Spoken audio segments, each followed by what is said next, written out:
welcome back to the Obsidian Projects Podcast SOS, sharing our stories. We invite guests from all different walks of life to come on the show to share their experiences and their stories in a hope to inspire and empower people around the globe that could possibly be suffering in similar situations or can relate to the stories in some way, shape, or form. We'd like to thank our sponsors of the podcast who provide us with amazing support. First off, getsome.com.au, who supply Jocko Malk, a protein powder that I personally use. It's absolutely fantastic, does exactly what it says on the tin, and most importantly, tastes fantastic too. And you can get 10% off with our discount code OP10. And secondly, our beautiful hosts, Cafe Royale in Coburn, that provide us with a beautiful space with full of beautiful energy to host these amazing stories and share these amazing and beautiful experiences. Now to the next episode. Before we get started on this latest episode of the Obsidian Projects SOS, if you or anyone you know does relate to any of the information shared in these stories, we do have some helpful numbers and contact details right at the very end of the episode, so you can either skip ahead, come back and listen to the rest of the episode later, or wait right till the end of the episode and those numbers will be there. Okay, and welcome back to the Obsidian Project, episode number 10. We're back at our lovely home of Cafe Royale in Coburn. Great shout out, first of all, to the guys there that let us use this wonderful space. And I'm here talking and listening to another story today. A friend, Brendon, has put his hand up and come forward and wanting to share his story. He's got a beautiful, beautiful story to share about the things he's been through of his life, from his manhood being challenged, his passing of a very, very loved one, very close to him, about bullying, drug abuse, and so much more. Brendon's story is absolutely amazing. I'm going to be hearing most of it for the first time, which is great. He's shared a little bit of stuff with me before. But first and foremost, let me introduce Brendon to the Obsidian Project. Welcome, Brendon. Thanks for having me.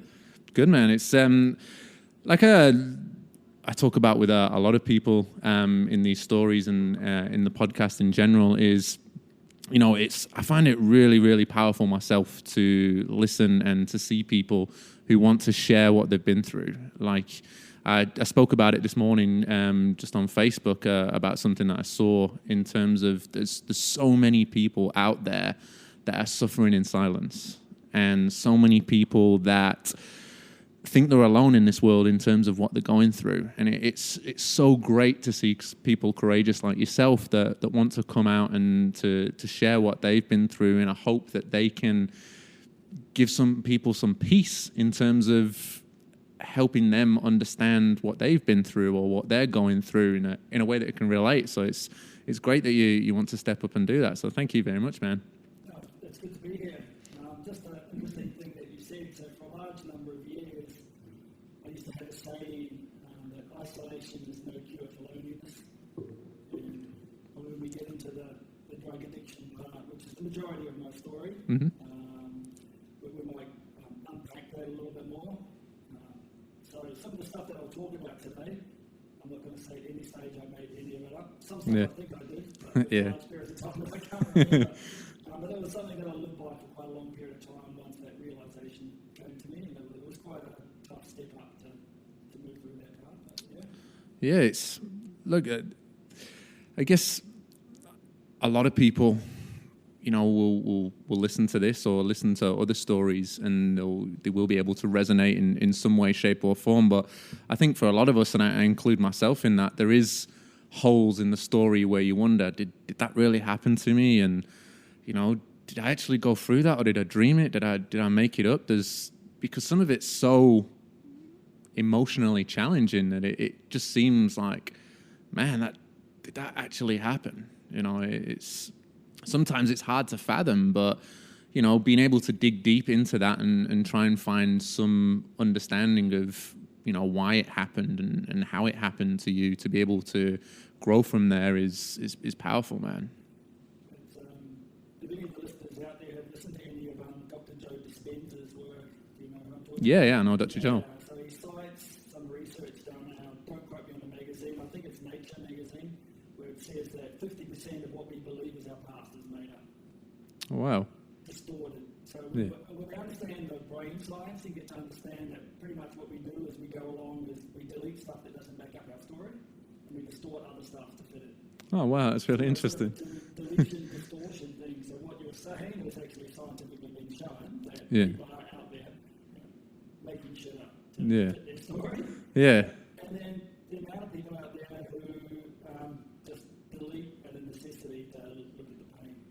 And you'll see that come up quite a lot with various different types of stuff. And, men in their 40s, doing a breathwork retreat and all of a sudden found out there was some sexual abuse that they just blocked out. Yeah.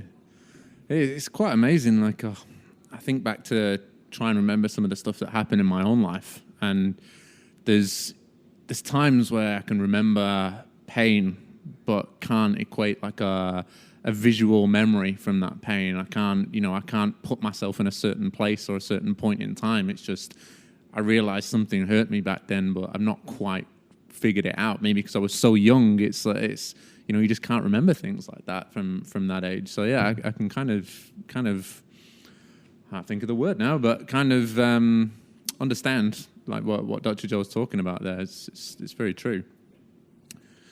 So for yourself, from what we've talked about so far, just in the little bit that we chatted off air, you've had quite a ride, man. Like from a very young age, a lot that you've experienced and a lot that you've been through. Where did you find after you've come to terms with everything that you've been through all the experiences that you've had? Does it start at a certain point in time or a certain memory that comes up for yourself in terms of where the path, I wouldn't use the word destruction, but the path of trouble started for you? So, I'll be honest that when I go through my life story, it's always sort of been one internal battle I've had most of my life. That'll be anger. So even as a young kid, I was aggressive. Okay. Remember stories about my mum. She was terrified I was going to kill my younger brother. I'm nearly 2 years older, 18 months. So if you're 5 and he's 3.5, you obviously can dominate. Yeah. Quite an aggressive individual. Now, I'm guessing some of your listeners will have been on their journey and understand some of this. I'll sort of break a few things down to start with before we go into it. Particularly if you only listen to the first 3 or 4 minutes. Yeah. Everything we do in life is a duality. There's a light and dark side all the way through. There is never good and bad. Yeah. Okay, now for me, relating good and bad caused me a lot of pain through most of my life. Yeah. Okay, so there's either something that works for you or it doesn't work for you. Yeah. Okay? Yeah, that's right. If we prioritise it at the moment, that means we prioritise that at the moment as it's working for us. Yeah. So I got a lot of my significance most of my way through my life from being defiant. Okay? We're either defiant or we're compliant. So subconsciously as a young kid, being the firstborn, and maybe when the brother came along, defiance and aggression is how I gained my significance. Yeah. So I went to a school in New Zealand, in a place called the Bay of Plenty, in a small town called Te Tiko. So this place is really small. Let's say it's 600 people. Okay. One of the poorest towns in New Zealand, in that bracket. 95% Maoris, 5% Pākehā. I was one of the first pure white kids to go to school, not from the area. Oh, wow. And I was bullied. Some days they stole my clothes and shit on me. Yeah, and I got quite a bit. Had my Jesus. internet stolen. And somehow I learned to fight back. And I just learned to fight. Yeah. So from quite early on, I learned to fight. Yeah, when I wanted to get love met at home, I beat up my brother and mum showed me attention. Yeah. I didn't know anything about this at the time. And solving most things with an argument on my fists sort of hit me through most of my life. Yeah. So do you think the violence equated from a defense mechanism for yourself in terms of being bullied, or do you think it came up before that, when just for wanting attention from your parents? I can't say subconsciously it was from maybe needing to have moments of significance in my parents. It's all subconscious. You don't know what's going on. I'm a 5-year-old boy. Yeah, of course. These aren't sort of things that we're laying down conscious laws. Yeah. But now I understand a lot more. Obviously, with my journey and where I'm going and the work that I do, I've unpacked this, retrospectively. Yeah. I've looked at it now. I've gone back and I understand this concept. So it would have been a subconscious drive for significance. Yeah. I suppose it's good to understand that, because I mean, there's two very different aspects of where aggression can come from. I mean, if you're finding aggression as a form of self-defense to protect yourself, it would lead down one way or one sort of path, so to speak. Whereas if you're finding it for significance in terms of what you're trying to find an identity within your family, so to speak, it brings up other things. So it's, one is more offensive, one's more defensive. So you can see how, for people that are listening that may experience that sort of, or have experienced that sort of things in the past, how those two can sort of set each other up together, but also on very different paths too. Yeah. So mine was definitely from that. This is in hindsight. Yeah. This is in hindsight. So after a year or two at that school, I loved it there. I was connected. I was part of the community. I played rugby from the age of 5 to 10. For the first 5 years of my life, we'd never lost a game. Oh, wow. That's pretty impressive at that age. That was the sort of thing. So once you're in a community like that, you're in. Yeah. You know what I mean? So these are the sort of things that started, but that's what I learned from early on. Yeah. So I remember my grandfather, so this is my mum's dad, coming across the school one day in that first year, and I had probably no shirt or no shoes and no bag, and he just walked around and got it all back. And I remember sitting there watching him, and go through that, and I thought, that's all I realised for that. Yeah. Go ahead, man. Yeah. I just remember sitting back thinking, that's pretty fucking cool, Yeah. And I sort of learned to fight back. Yeah.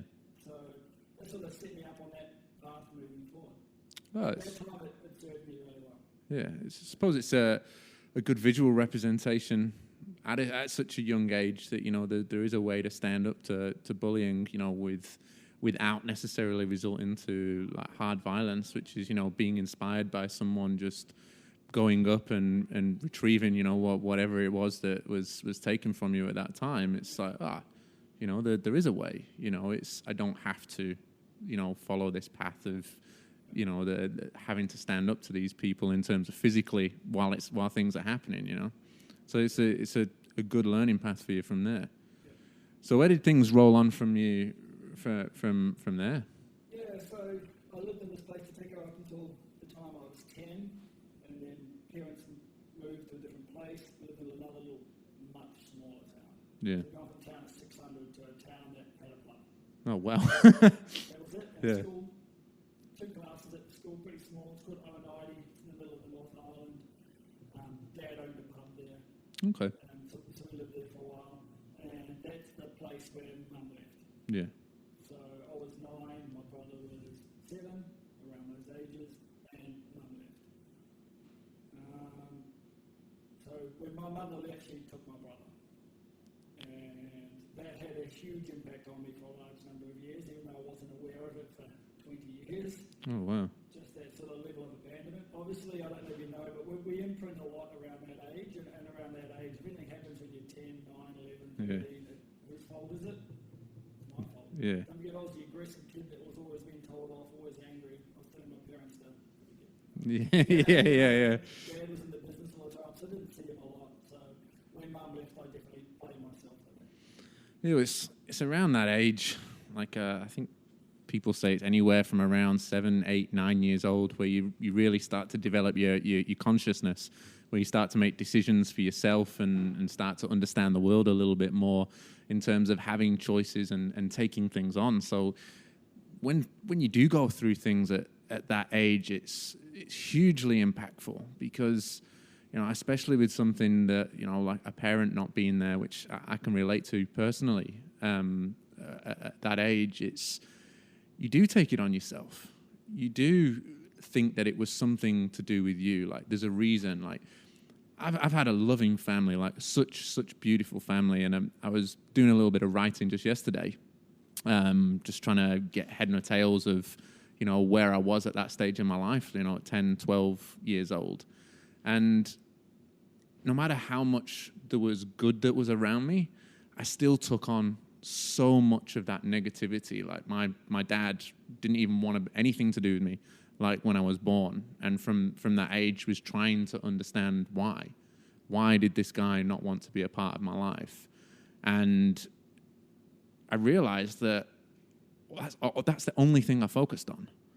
That's all I didn't focus on the love, I didn't focus on the care, I didn't focus on a lot of the things that were around me. I just focused on this question of why. What did I do? And obviously, there's no answer to that, because I wasn't even alive at that stage when he decided to leave. But you create things, you create reasons why. You start to build that context around it to try and get some sort of understanding. And because you don't have any real life experience at that point, the stuff that you compile together is ludicrous in reality when you think about it as an adult. But as a child, it just seems normal to blame yourself, because you only have that small, tiny bit of understanding. Like, I definitely understand that. When we start to see things after a period of time, is we also direct our story to keep finding proofs to prove what we think we are. So it's really hard to outperform our belief of self and our self-identity. Yeah. And that, Yeah, so true. Subconsciously prime being, you know what the reticular activating system is? I've heard of it. I've not gone too much into it myself, So but go too deep into it, yeah. out there who don't know, but we have a conscious mind, we have a subconscious mind. We get bombarded with so much bits of information every single day that if our conscious mind had to deal with all of it, every single cell function and all this, it would just be overwhelmed. We can't do it. So we have a gateway between the conscious and the subconscious. It's called our reticular activating system. Okay. And the easiest way that people describe this is, let's say you go to buy a new car. Yeah. So what was the last car you bought? That'll be my car that I got now. It's a Pajero.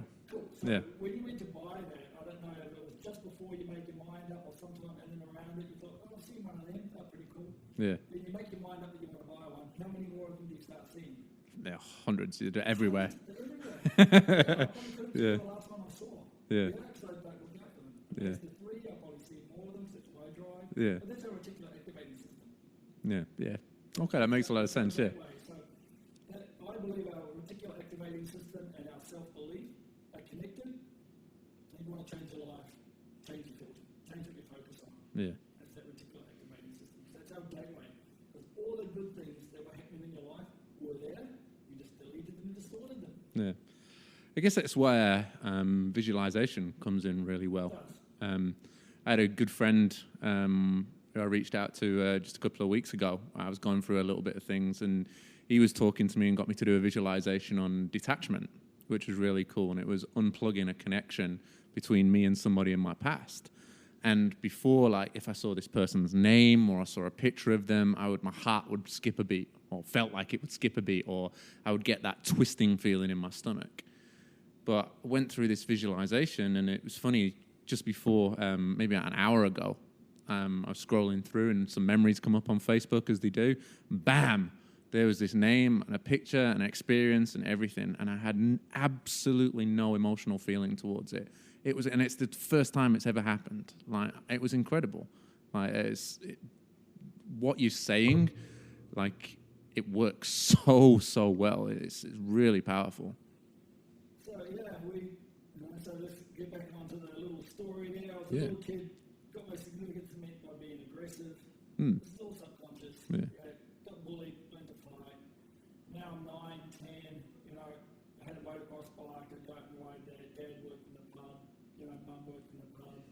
They tried to get me to do things. I told them to. Yeah. And then all of a sudden, middle of the night, Mum leaves. She leaves both the boys behind, me and my brother. And then on Sunday, my dad took me to a place to get some colour pencils and some stuff for school. In that period of time, because Mum knew that we were away, she turned up, took my brother, and just left me behind. So programmed that I was obviously the worst of the piece of shit. Yeah. Yeah, but I am no good. Subsequently to that, over a number of years, my dad thought I was tied in with Mum and that I set him up to have Craig taken at the same time. I had nothing to do with it. So my dad giving me a hard time. I felt abandoned by my mum. I did speak with my mum like 20 years later, and her comment was, "I thought you were old enough to make your own decision." Yeah, and I probably wouldn't have gone, to be honest. Like at that stage, and when I look back at it, I probably wouldn't have gone. But subconsciously, this has started to set some things up now. Yeah, so I was obviously the boy that Mum would rather leave behind than take. Yeah. That started to, I didn't know that, but that was sitting there subconsciously. Yeah, So it would. I lived my life with my dad, and from the outside, as a young kid, I thought it was pretty good. My dad never wanted me to do anything ever. Yeah. Even at primary school, if we were mates, and we were 12, and I went to your place on Friday, I could stay at your place all weekend without even contacting Dad. Yeah. And then go to school on Monday and then go home, and Dad wouldn't even ask me where I was. Yeah, I can see how that would seem cool at the time. Yeah, you think it's pretty cool. Yeah. And then after a while, it's like, well, he doesn't give a fuck either, Yeah. Yeah, I know what you mean. No one does, really. But I didn't know this at the time. I just thought things were sort of okay. Yeah. So life was okay-ish at that stage. Yeah. Then Dad started dating. So he started to see this lady. We'll keep all the names and stuff out of it. Yeah, sure. He started to date this lady. Now, she had been divorced for 2 years and separated for 4 in total. Okay. Yeah, but this was her first relationship since she was divorced. Yeah. The ex-husband didn't like it, so we started being stalked. Small town New Zealand, we started being stalked. We went away on holiday, we come out, our car was completely abandoned. Wow. Left outside, it was abandoned. Yeah, all the time.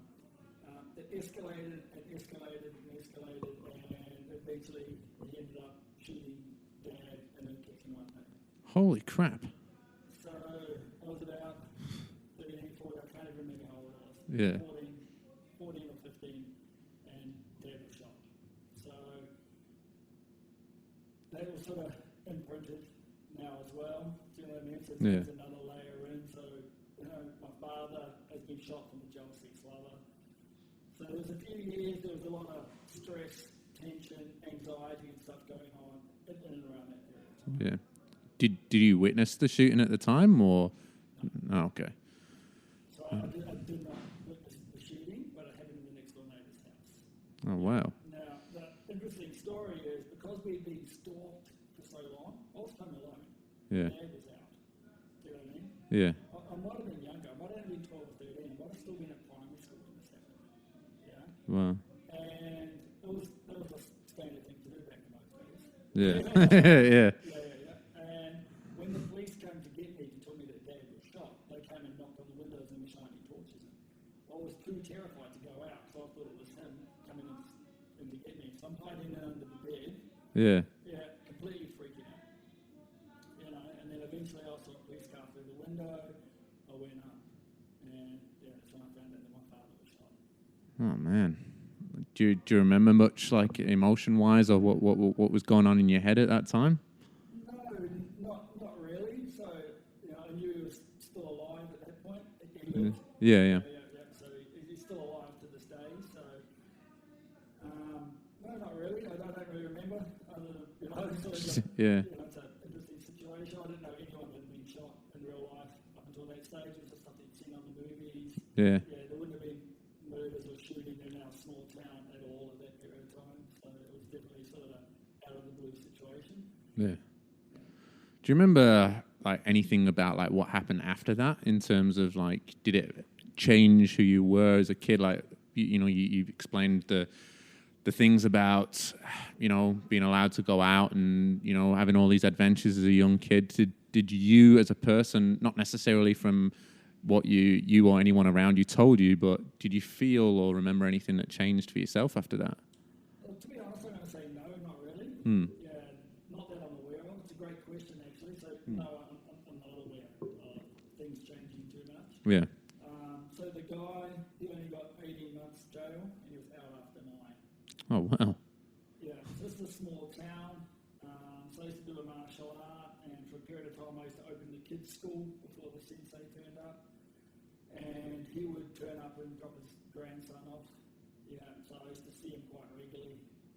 Yeah. In the small town, out after 9, just the whole injustice of things. Yeah, it's crazy. It was pretty crazy. And Dad's still got a bullet in him to this day. Yeah. Oh, So wow. he shot him with a 22, just a small rifle, but the bullet just sort of shattered off his shoulder blade, went into his chest, collapsed his lung, and bounced off his. Yeah, wow. That was sort of the next thing to go through, seeing sort of family violence in a way, you know what I mean? So it wasn't my family violence that I saw, but to be a part of it, as a young kid, to be stalked, people are going around our house, couldn't go anywhere, just the sort of fear for that period of time as it was escalating and escalating. There's a few times, there was fights and a few things like that, etc., culminating up into the shooting. Yeah. And so when my dad was in hospital back at that stage, I lived with my auntie for a few weeks. She unfortunately went into remission and cancer came back and then she passed away. I'm sorry to hear that, man. No, that's okay. So yeah, that was a bit of a shock. At the same time, these are just all isolated incidents. Isolated incidents.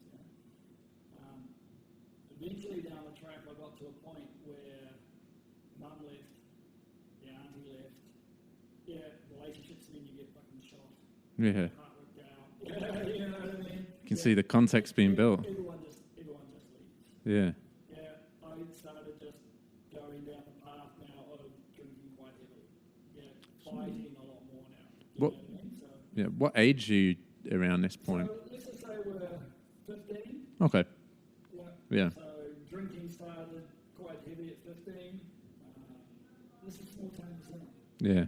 All my mates are heavy drinking at 15 too. Yeah. Just didn't seem anything unnormal then. Yeah. Yeah. I remember the first time, I think I was 14, and I managed to play a game for our school first 15. At that year we had a lot of guys.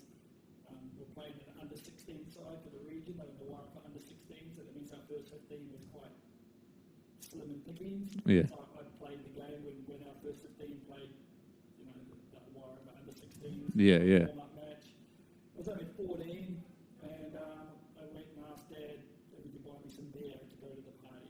Yeah. And I was freaking out, and Dad was like, "I've been waiting for this day. What do you want?" That dad moment. So obviously drinking's okay. Yeah. Yeah, and for a long period of time, bullshit parties, but same thing. I got my significance met by fighting. Yeah. So that's it. Did you find that the fighting started to come back at around the same time, or was it more prevalent throughout that period? No, so other than fighting a lot when for 1 or 2 years around the age of 5 and 7. Yeah.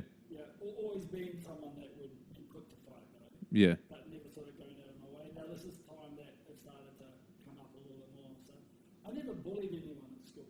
Yeah. Yeah, but if you slightly banged into me and spilled my beer at a party, I'd beat the crap out of you. Yeah. Yeah, to the point that if something didn't happen, I would be looking for a fight. Yeah. Yeah, meeting other guys that like fights, and we'd go to the high school in the next town across this party just to have a fight. Only to have fights. Yeah, so that's how things sort of.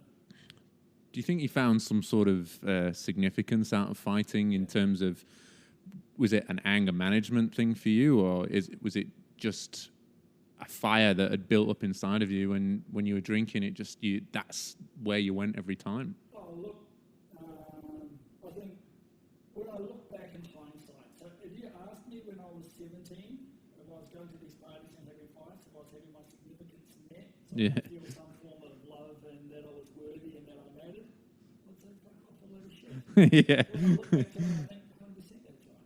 Yeah. I didn't feel worthy. I had a dad that wasn't really around. Mum had already left. My auntie had died. Yeah. My brother wasn't around. I was just on my own. Yeah. And in that moment, when we were sort of teeing off the fight, significance was being met. Yeah. I used to go to martial arts 3 times a week to have fun. Yeah. to get that need met. You know what I mean? And you're a product of the choices you make and where you invest your time. And Yeah. I made a lot of choices to fight, and I invested a lot of time. I got, for a little small white boy, I got pretty damn good. Yeah. With the martial arts and whatnot, was that something that you were pushed into by somebody, or was that something that you found for yourself? No, it was sort of something that I just fell into. Yeah. You go from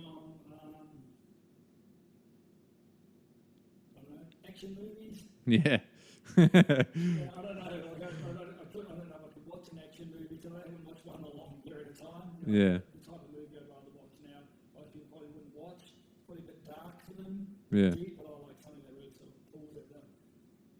Yeah, the emotional strings. Yeah. I do, Yeah. So I'd rather quite something quite arty that would be quite bleak for most people. But back Yeah. in those days, I really sort of got into that. You know what I mean? And I had a real distortion of where I moved through it, what a man meant. Yeah. Yeah, and it sort of started this big disconnect. So I thought a man was someone who could beat someone up, drink heaps of piss, and then starting to move into take heaps of drugs. Yeah. Yeah, and I remember one day over listening to a girl talk at our high school, and she was talking to one of her friends, and one of her friends mentioned me, and she goes, "Is that arrogant, dickhead bodybuilder guy who beats everyone up?" I thought I was quite a nice guy. Yeah. I didn't realise that that's how it was coming across. Oh wow. Yeah. Was that the first time that you'd been really confronted about who you were? I mean, I know it wasn't. No one could hear. So Yeah. It wasn't a moment that I was there, but yeah, that was the first. Like I was, like I'm 48 now. Yeah. 30 years ago. Yeah. Yeah, I remember it quite clearly. Yeah. Wow.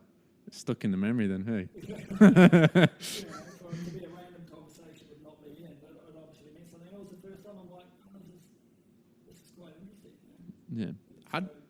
How do you think that?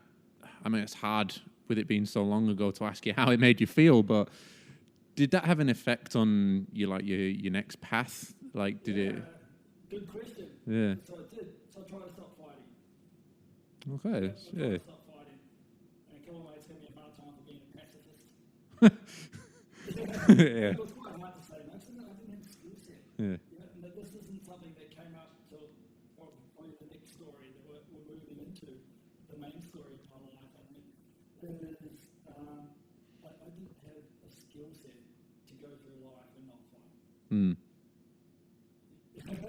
You mean in terms of like an education or communication? Just yeah. Okay. Yeah. I couldn't control my anger, I had no outlet. Yeah. Yeah. So, same thing, if you asked me at the time, probably didn't think anything of it. But I was a young boy who grew up without a mum around, without really a dad around. We just bumbled through. As we're going through school, I'll just add this one little thing. And at the age of 15, I started noticing that my right testicle was slightly bigger than my left. Okay. And as time went on, it got bigger and bigger. Yeah. In the end, they removed 350 mils of fluid. Wow. The size of a Coke can from the testicle. That's how big it got. Wow. Yeah. Now I thought because my auntie had just died from cancer, I had cancer. Yeah. So I didn't want to tell anyone. I thought if I told anyone, I wasn't strong enough to deal with cancer, so I didn't tell anyone. I just got bigger and bigger and bigger. So now I'm a young boy who's aggressive, who only knows how to fight, and now I've got one huge sore testicle. And I'm going through puberty. Whew. It Yeah. didn't go well. It didn't go. I've never got it addressed until I was 21. Whoa. And at one stage, my nickname was BD for Big Dick. Yeah. Yeah. No matter what pants I wore, I had a huge bulge in my pants. Yeah. I didn't have a big dick. I'm just a normal dude. Yeah. Yeah. Huge freaky testicle that hurt like that. Yeah. Yeah. We thought he was dying. Yeah, man. Wow. That's so. To compile all the emotional pain was the physical pain to go with it as well, man. Like, what a cocktail for aggressiveness. Yeah. So Right. I just fought more. Yeah. Yeah. Get pissed a couple times a week, go and fight. Yeah. And the stories are, I used to love stories. Like we were at a pub one night, a guy bangs into someone, and something happens, and one of my mates is Yeah. The use. you have a fight, you beat 4 guys up and 5 or 6 punches each. You know what I mean? Yeah. Yeah. I always talk about it for years after, and I used to think it was crazy. Yeah. Yeah, you know what I mean? But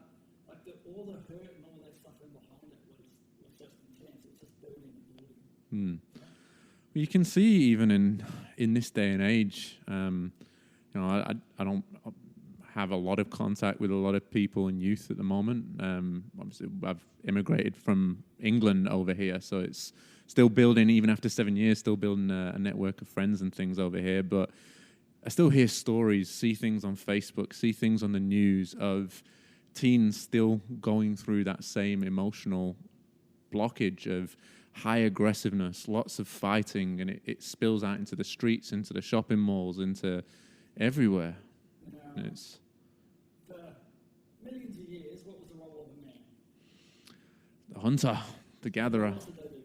fight, kill, Fight, kill, and one other thing. protect. Kind of. Yeah. Reproduce.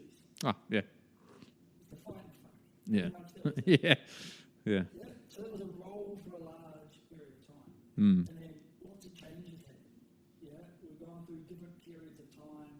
There used to be initiations for men, all that stuff was removed. Yeah. You know what I mean? And now we got to a point where dads are at work all the time and we're here or there. And the role of a parent is what? What do you think the role of a parent is? I think a lot of people, and I think I would have included myself in this, is to teach the child. But from what I understand, To do what? To teach the child to what? to live, to survive. Teach the child how to live. Yeah. To self-parent. Mm. Yeah. The role of being a parent or to be an adult is to have a skill set to self-parent. Yeah. And we can break that down and different philosophies and different areas and different beliefs, but it comes down to it that the role of the mother is to inspire and the role of the father is to validate. Mm. Yeah, I went through life with no inspiration, and I didn't know how to self-validate. I never knew how to tell myself I did a good job. I did not know how to feel worthy. Yeah. Yeah, and like I said, there's a duality in everything. We do something, we prioritize it at the time. I was a young boy growing up, alone, fucked up testicle, trying to battle poorly through puberty. And anyone out there that's sort of gone through something, like if you understand how difficult puberty is, let alone you throw like a deformity in your genitals on top, with no one that you can talk to. You know what I mean? Yeah. Distorts you in a certain way. So I just felt like I was a worthless piece of shit. Yeah, and I didn't know how to validate myself. Yeah. Yeah, I did not know how to do it. I didn't have that skill set to say that you did a good job there. Because I wasn't taught how to do it. Do you know what I mean? And I believe that the role of the parent is to teach us how to become adults. And that means we now have to self-parent. Yeah. And self-parenting is two things. Yeah? It is to make yourself do shit that's good for you that you don't like. Yeah. Yeah, so I'm finding that with my daughter now, with a 2-year-old daughter. Yeah, and we're going to have to teach her how to start to do stuff that she doesn't like that's in her best interest. Yeah. Yeah, but I never had that skill set to do that to myself. Yeah. Yeah, and the main one that I definitely missed is I didn't know how to feel good internally for stuff that I did. Yeah. It's always, I guess, with what you've been through so far at that age, there's so much negativity and so much trauma that you've been through that it's, as a kid, obviously there's a lot more in terms of experience than what you've been through of what you've shared so far, but with so much heavy trauma going on, it's hard to find light. Like it sounds like most of your light came through sport, through playing rugby, through martial arts and things like that. But with such a small community around you as well, I guess it's so hard to see inspiration that's bigger than what's around you, if you know what I mean. So and there was no Facebook, no social media. TV was 3-4 channels back then. So it's Yeah, well, I grew up with 2. Yeah. Yeah. That's how we sort of grew up. Yeah, I used to listen to stories on Radio AM, Spike Lee and Bad Jelly the Witch, 7 AM Sunday morning. Yeah. Yeah, so that was sort of leave high school, so that's sort of how my journey's gotten up to that stage. So you can obviously see that any relationship I ever had with a female wouldn't have been good. Yeah. It was horrendous. I didn't have the skill set. Aggressive, angry, drinking, young boy with no control. It was just terrible. So all the people that had met me for the first 40 years of my life were almost like apologise to you all now. And it's one of those things that, you know, like the amount of people that I must have fucked up along the way, you know, and trying to find this stuff out would be horrific. Yeah. So, you know, I do apologise to everyone who's been in those periods of time. It's one of those things, I guess, and, you know, I can only speak from my own experience. Like, I had a very different, almost a polar opposite sort of reaction. I was more internal and didn't express anything. I shut myself down in terms of how I dealt with things. But one thing that I came to realize over time, I had lots of mates, but no real friends. Like, nobody I really could express myself to, no one that I could really open up to. And it's hard to come back from something like that. Like, when you build up over a period of teenage life where you're making your first friends, like your first real friends, and to not have anyone that you can open up to, it follows on through the rest of your life. Like, it makes, even at 30, 35, 40 years old, those understandings of how to connect and make true friendships are very difficult. And the way you learn to express yourself to people is very difficult. It's something that it's a hard skill to learn once you've got this cloud over you from, you know, how you've interacted with people. Because I say the same, man. Like, I hurt so many people. I hurt, you know, women especially. Like, I had so many girlfriends that I treated badly, and not hurt anyone physically, but emotionally, it was just, once I got to a certain point, I don't want it anymore. Push you away until you break up with me. And that was my emotional, and that was the way I dealt with things, because it was obviously too hard to express myself. And it's, I guess, for the adults that listen to this, it's like there's a pattern that forms. You learn so much about how to be a human being in your teenage years. And once those patterns get ingrained and they start to form and keep going, it gets hard to break those patterns. And you do hurt people along the way. But one of the most important things is to come to terms with it in yourself. Because if you keep punishing yourself, if I keep punishing myself for the things that I've done in the past, you know, no matter how traumatic they might be to other people, if I keep punishing myself, I'm only ever going to feel bad. I'm only ever going to feel negative. So it's, you know, it's good to own who you were and to, you know, show remorse for what you've done and things that you've said or way you've treated people. But it's also as important for those who are listening to understand that don't hold yourself back from those because of those things. Don't let them be the template for your life. Yeah, so as I went through life, and this has only happened in the last, so let's say last number of years, so some 48, let's just say the last 8 years, ownership's the key. Mm-hmm. Yeah. We can go at a deeper level that if you believe anything is wrong or something is right, then you believe the opposite. Yeah. Yeah. And then attached to every right and wrong decision is always going to be shame, guilt, fear, loathing, etc. And that's going to make you sick. Yeah. Yeah. And you'll carry it, you won't be able to process it, you won't be able to let it go. And it definitely will make you sick. And one of the major things for me is I had to get to a point is I actually understand now that I was just navigating life with the skill set that I had doing my best. Yeah. I never woke up in the morning and thought, I'm going to go out and be an arrogant. Yeah. Yeah. I woke up some morning and thought, I'm going to go, you know, this Saturday night, me and my mates are going to jump in the car and we're going to go to that college and we're going to have a fight. Yeah. But, you know, we wanted to fight the fighters from that place. Yeah. Yeah, of course, yeah. You know what I mean? Like, I never woke up to be a prick. You know what I mean? So, once I took ownership that was just my journey. Mm. You know, I was just doing my best with the skill set that I had and what I thought was, you know, so that was a big thing in being able to let go. Yeah. So, where are we? College, just so we leave college now, at the age of 21, my father gets really sick. Gets a form of meningitis. He owns a milk bar. In New Zealand we call them dairies. What would you call it here? Yeah, I've no idea. Dairy milk, yeah. Corner store, yeah. Corner shop back home in the UK, yeah. Yeah. Yeah, exactly, yeah. Was it Arkwright shop? Yeah. So my dad ended up having one of those. So at the age of 21, I get a phone call and Dad said he's in hospital. I had to leave where I was and I had to go and help Dad. And when I got there, it wasn't what I was expecting. He was really unwell. He's still disabled to this day. It affected his brain, it affected the way he moved. So it was quite a tough next couple of years. So I ran his business poorly, he'll probably tell you. To the best of my abilities. Yeah, of course. Guy who, already an immature guy who sold everything with fighting and drugs. Yeah. So my drug use started to escalate right now. Yeah.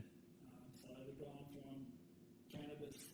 So by the age of 21, I'm probably using speed a little more often and loving the mushrooms. Yeah. And drinking 6-pack every night. Yeah. Once or twice a week. Yeah. Smoking all day every day. Do you find those things where, obviously at 21 to be running a business is, I know there's entrepreneurs out there these days that are doing that, but that's more of something they've been able to choose. Do you think the drinking and the drugs escalated as a coping mechanism for what was going on at the time? I'm going to say yes. Yeah. So the next couple of years, so up until now, if you had asked me how life was, it probably wasn't too bad. Yeah. It's starting to get a little bit tougher now. So I've got a disabled father who was lucky to live, really lucky to live. Now he's brain damaged. So he lives on his own today. But there's a period of time there he couldn't really walk, talk. Yeah. Couldn't eat. Things were quite tough. The business had to run, 12, 13 hours a day, 7 days a week. Yeah. Then he ended up moving into that business where I was trying to care for him and run this business. And this is a relationship where Dad sort of beat me up if I did something wrong or told me off, and then we had no contact at all. Yeah. To be living under the same roof. Me running his business, doing everything wrong by him. Yeah. It got pretty bleak. Yeah. It got pretty bleak. But on the bright side, I met this wonderful, amazing person called Amanda. Oh, nice, man. Relationship was pretty amazing. It was pretty cool. It's sort of like the light in my tunnel for a number of years. And there was this one day, I remember it vividly, where I was getting into exercise science. It's been the only sort of cornerstone of my life has been exercise. Yeah. Now it was this one Sunday, and I had a job helping with the pre-season with the rugby side, doing old boys. We'd just done some pre-season training. I had a big assignment. I used to handwrite everything. Yeah. And Amanda was home all day. Beautiful Sunday, man. Like just a day like this, it's going to get me anything. Yeah, no, nice sunny day outside. Yeah, they're rare in New Zealand. Where I came from wasn't that bad. Yeah. And so this is in Palmerston North, and we get home, and she'd been out of her way on the Sunday to type my assignment. Yeah. To take it from the notes into a type form that I can hand it in. I was really grateful. And she'd been inside all day doing this, and I thought, let's go out and we'll grab a loaf of bread, we'll get a couple of burgers, and we'll go down to the lake and sit and eat the ducks. And we just only had a new car, and we were driving down the road, and she had frozen yogurt, and I heard her crush a cup. What are you crushing that cup for? Yeah. In the car, I'm going to drop yogurt on the seats. Yeah. And she was having a seizure. So I was pretty freaked out. So I pulled the car over, and I was counting in her, and she wasn't having a seizure. She had a cardiac arrest. So Oh, man. I did CPR in the car. It wasn't working. I put the seat back. The seat was too soft. You got the B pillar in the way. There's the pillar between the front and back door. So it wasn't working. So I got it down on the ground, started doing CPR on it, hoping someone would walk past. Yeah. No mobile phones. It's like 1997. Yeah. There's mobile phones around, but they're probably those. Yeah. So Yeah. I'm like, I'm just going to have to leave her and run into a house. So I did CPR for a while, ran into one house, no one was there, came back, thought, can't do that again, keep going. Then eventually someone saw what was going on, they stopped, they went and got help, they called for help. And another guy happened to be a surf lifesaver. So Yeah. I was doing the breaths and he was doing the compression, so he helped out. The ambulance turned up and they managed to get signs of life. And Yeah. next minute, I'm just standing. Everyone is gone, and I'm just standing on the side of the road. And Amanda's off to hospital. I'm just sort of standing there, and what the fuck is going on here? So Wow. off to hospital. My partner had a first cardiac arrest. Over the next 2 years, she had 3 more. I saved her on 3 occasions. Wow. The 4th one. So now I'm, say, 23. I've got a disabled father. I've got a dead partner. I've got a drug addiction. And this is when things started to get a little tougher. Yeah, can imagine, man. There was one period of time, and I'll tie everything back. I said earlier that I didn't have any skills as an adult. Yeah. In small town New Zealand, we're drinking piss and scoring tries and rugby and punching someone in the head. It was okay, but now I'm living in the city and I'm around academics and Yeah. people, that skill set doesn't work. Yeah. If someone cuts you off, you can't hop up, walk in and pull them out of the car and beat them. Yeah. I did that. You get in trouble for that. It doesn't work. Yeah. And so when we're going through this thing with Amanda, this is a really, really hard time. I didn't have the skill set to deal with this. I didn't have the skill set to be a guy on his own with a disabled dad in one room and a partner in a hospital in another. I didn't have that coping mechanism, that skill set. And during that time, still being tied to the TAFE, doing a little lecture in exercise science there, I found out that pacemakers were being implanted around this period of time, becoming more and more common for SADS, or sudden arrhythmia disorder syndrome, which is what Amanda had, a genetic condition where the heart just doesn't take its next beat. So I wanted to get a second opinion. The cardiologist was like, no, I think we're just going to treat it with medication. They put on propranolol. Yeah. Obviously. But in the fight to get the second opinion, we had to fly to Auckland. We had to have a special team look at it. They were doing the, the early, mid-90s. Yeah. It's common these days, Yeah. high-end cases where they're looking at this sort of stuff. It's a common treatment now. Yeah. So her dad's there, she's there, I'm there, the cardiologist and his 2 colleagues are there, and we're having a conversation, and I just got to a point like, fuck it, we're having a second opinion, and they said no, and I said yes. So when you're an aggressive guy who only knows how to fight, and someone says no, and you say yes, how do you deal with it? Yeah. So I got the cardiologist by the throat up next to the door. Oh, wow. The dad grabs me, like elbow in the head, he falls down with a split in his eye. So now he's on the ground, the cardiologist up with the head, Amanda is freaking out, and she goes into another cardiac arrest. We managed to save her there, but now her dad's like, you're fucking killing like this, and you know what I mean? And at that period of time, I just went, I just can't control any of this. So I just went with it. Yeah. And for 20 years I carried Amanda's death. But because I couldn't be a man, I couldn't talk with control, I couldn't control my emotions because I'm an angry, useless piece of shit, that I couldn't communicate well enough to make that decision, to be able to get that second opinion, she would still be alive. So for 20 years I carried her death on my hands. Wow, man, that's a lot to shoulder. That's a lot to shoulder.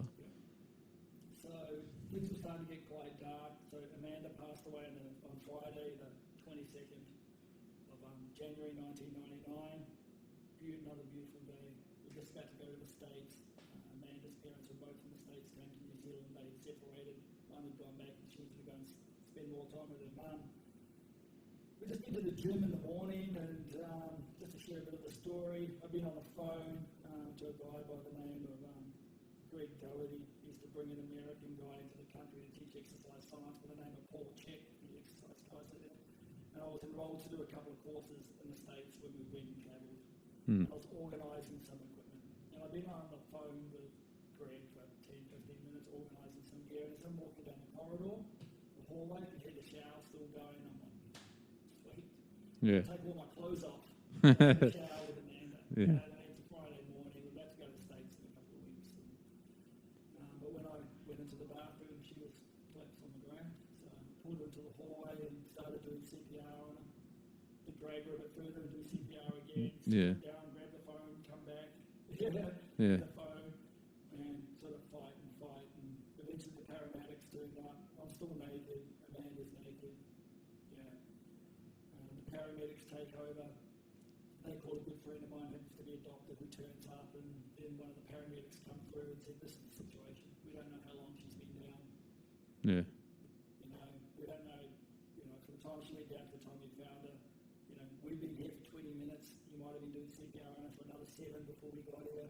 Yeah. Yeah, it's been 27 minutes. She's unresponsive, but we won't stop. We're going to keep going. Yeah. We think if something does happen, she's going to be so severely brain damaged." So just went and sat down on the couch by myself in a room, naked, and had to get up and walk back and go, "Stop." And call her dad. Holy crap, man. That's one hell of a decision to have to make. Yeah. So that was pretty tough. I don't know if you know what it's like with stuff like that. People turn up, people are around for a little bit. Yeah. A year after that, we just bought that house. I couldn't live in that house anymore. Sold it for a huge loss. This is already a guy who had nothing. So now I've got debt and nothing. Yeah. Coping strategy's not going well. And I go across to the wire. I'm going to tell my friends Yeah. that I'm having a hard time. It's been a year. I haven't been happy. Things are getting worse. Yeah. And as I'm just smoking some joints, drinking some beers, getting the courage to tell them. A good friend of mine at the time, I won't say his name on this, we have spoken once, but I need to have a deeper conversation with him. He didn't say anything bad. Yeah. Yeah. It was just one of these defining moments that has, changed my life. And there's a story in what happened to me in this point. For some people out there listening, is I needed help and I wanted to say something. Yeah. And what he happened to say to me is, "Look, don't take this the wrong way." Yeah. Yeah. Your dad was shot. Your dad had a brain injury. Yeah. Your partner had numerous cardiac arrest. At least it happened to you because you're so hard you can handle it. Yeah, man. That's. If it happened to anyone, we would probably lose a friend. Yeah. And I'm like, okay, cool. So I can't tell them now how much I'm struggling. So I just went with it. That's when I stopped talking, just went with it. Yeah. So and when I went within, the pain was so much that when I started doing drugs at the start, I didn't start doing, this led on a 20-year drug addiction, divorce, nearly took my life on a couple of occasions. I was injecting for a large period of time. I lost 20 years of my life. It was a coping strategy that kept me alive. Yeah. Yeah, so now I can look back, I take ownership for those decisions. I took ownership that I did the best that I could with the skill set that I had at the time. Yeah, today I wouldn't do it that way, but I'm not the same man. I've got a different skill set. Yeah. And my skill set at the time was, don't look at the pain. Yeah. And numb it, And I didn't sit there and make a decision. And that's one of the things for a lot of people out there. If you're going through a hard time now, and this is, if you're on your journey of where I was back in 1999 and 2000, Yeah. the drug for me was get drunk, do some drugs, it was fun. Yeah. That's how it started. Yeah, it wasn't, I'm in so much pain, how can I kill this? That wasn't the mindset that I had. Yeah, this is just what's going to happen. Yeah. But with that disconnection to self, disconnection to family, disconnection to being a man, disconnection to my feelings and my emotions, carrying that shame, guilt, fear, there just happened to be a nice little catalyst that this fun thing, drugs, masked, and just went down a really, really dark path for myself. It got to the point of daily use. I was married to a girl called Anna, and she probably doesn't know that I was doing drugs every single day, reading everything behind her back. She probably had no idea. That's the level of dishonesty that I got to. It's a lot to take on, man. I mean, I want to go back to what you said about the conversation that you have with your friend that sparked up it's a trending conversation especially in the men's mental health world about being man enough and this idea that you've got to be hard, you've got to be tough to be a man. And you've been confronted with a question that almost capitulates. It was a passing statement that Yeah. Well, it almost capitulates this idea of toughness with a man on the outside, your friends saw you as this tough individual and you can handle it. But on the inside, you were crippling. You literally on the verge of opening up and expressing everything out. And this one comment, and again, like you said, it's not a bad comment, but it's something that resembles a way of thinking about how a man is supposed to be, about this hard, tough, physical exterior, when on the inside it was quite the opposite. And then having to deal with everything that you've been through, everything even from a young age. It's almost, like you said, solidified in your mind. It seems like it's almost gone, he's right. I have to deal with this in that way because that's the only way I know. Yeah. So this is where things start to get quite tough for me because I couldn't validate myself. I didn't know how to make myself feel good. I didn't know how to do anything other than fucking skits out, punch someone in the head. So now I'm living in a city. I'm trying to integrate. I'm trying to be normal. Yeah. So I had to hide things more and more behind people's backs. Yeah. Well, it all leads into the same coping mechanism, I guess. It's not so much it seems like hiding. It seems like lying on the surface, but in effect, it's you don't know how to express. So that's coping. Like that's how it was. For me, the one thing that I've realised, and probably the easiest way to put down, I'm probably the world's Yeah. up the biggest fucking liars, full stop. Yeah? And most of my lies weren't making up bullshit stories. Yeah. It was just through lying through a mission. Yeah? I was a personal trainer in quite good shape at one stage. So I was doing clenbuterol and cocaine and ice. Yeah. And hardly ever eating but training okay and doing stuff. Yeah. Trying to educate people on a healthy lifestyle. And then people go, oh yeah, but it's okay if you didn't know that I was living on chocolate bars and cocaine. Yeah. Yeah, they've been up for 3 days, and I couldn't wait for the conversation to finish because I wanted to put all, Yeah. And I so I to inject into the top of my foot there for a while, for a number of years, because you can't see it. Yeah. That everywhere I went, I was carrying that. I had a partner who I was married to who didn't know as soon as she went to bed I did drugs. As soon as I woke up, I'd go for a drive so I could do drugs. That I had these kits that I would carry around. Yeah. I had to take some drugs to wake up and then some drugs to go to sleep. They just didn't know that. Yeah. You know what I mean? And when we went on our honeymoon in France, like how hard is it to be a drug addict who was using every single day to try to find time to find the stuff when you're there? Yeah.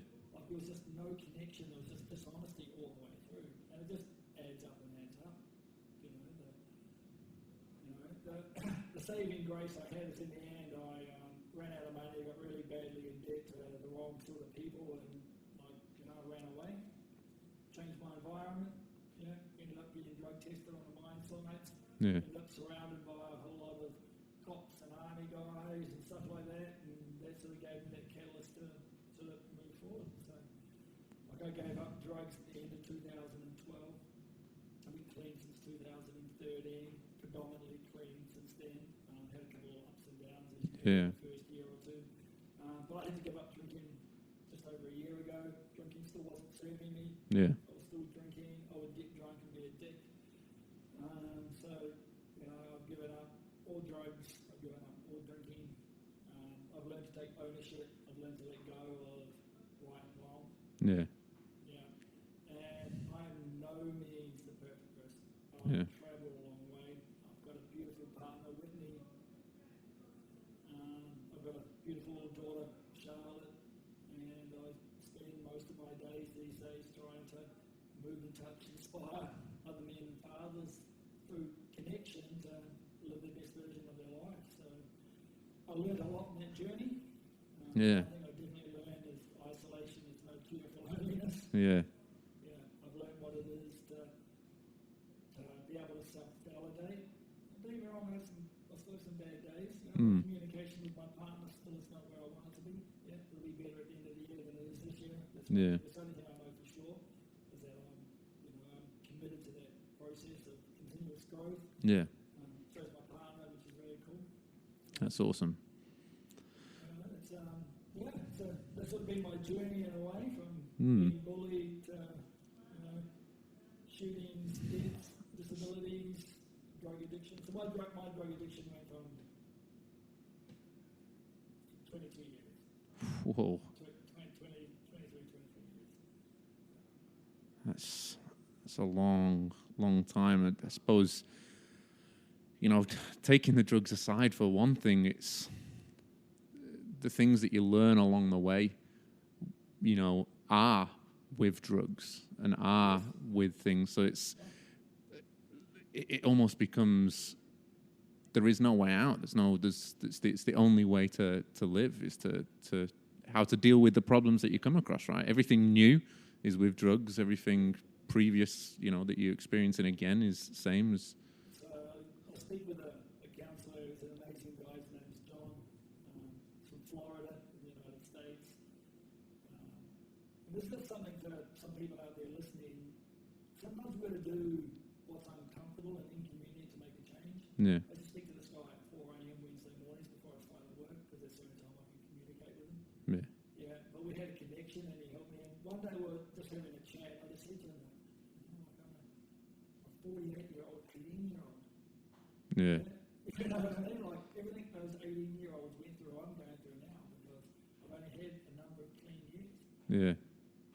Yeah, like I'm not drinking. I've only had a year without substance abuse to some degree. You know what I mean? I gave up drugs, but I was still drinking. Yeah, and so I gave up drinking January last year. I had 2 individual beers last year, but I haven't had a drink now for 14 months. Yeah. So learning how to integrate life, learning how to communicate. Yeah. Yeah, and trying to put aside. For me, the big thing was putting aside is to the guy. Yeah. Yeah, like for ages, like I've got my program here, Action Man Becoming Superhuman. I laughed when I looked at that line quite a lot because for ages I always thought I was. Yeah. I actually thought I was something different. Yeah. And so I sort of battled along quite a lot, but that was the thing that I found is the coping strategy. And for anyone out there that does have a drug addiction or any type of coping strategy, any mechanism that you're using now that is no longer serving you, might have served you for a while but is no longer serving you. One of the big things that really helped me was the understanding that when you give that up, you have so much pain when you decide to give it up. Yeah. Once you understand that the first few months are going to be fucking hard.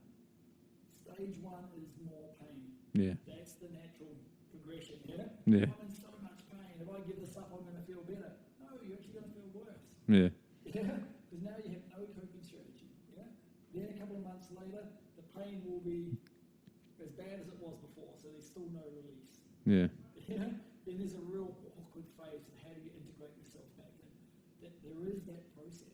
Yeah. And it comes to growth. But for me, like when I work with anyone now, I just had a conversation with a guy that I met on the weekend, and his son was having a bit of things, and we just sat down and just had a little chat and just explained that little cycle. That, when someone gives something up, they go through more pain. Yeah. That you can't even see the big picture. You're in so much pain and so much stress, you can't make big picture stuff. Because when you're that level of stress, your body doesn't go big picture, man. Yeah, it's true. Yeah. To get to lunchtime. If I can get to lunchtime, then I'm going to get to 4 o'clock. If I get to 4 o'clock, I'm going to get to it's dark. If I get to it's dark to the next morning, that's all going to break things down. I think this is, if you don't mind talking about it, it's the important thing in a journey is, I think for a lot, probably most, even all people that are in a situation they feel that they can't get out of, they can't see past it. It's dark, it's black. You can't even envisage what comes next, even like hourly what comes next. So you said it was around 2012, 2013 that you decided to give up drugs. like you started speaking to your friend over in America. I didn't start speaking to him then. I've only Okay, sorry. spoken to him for about 2 years. Oh, okay, got you. So you were obviously decided to make this change for yourself. What sort of steps did you take, and what sort of things did you do around that time to sort of help? So I'm going to have to apologise that I came across that way. That isn't what happened to me. Okay. Yeah. Things got so bad Yeah. that I had absolutely nothing. I didn't have a friend that would talk to me. Yeah. Yeah, I didn't have a cent in my bank. I got evicted from my house, so no one would talk to me. Yeah. And my brother was the only person who happened to live here, just down the road here.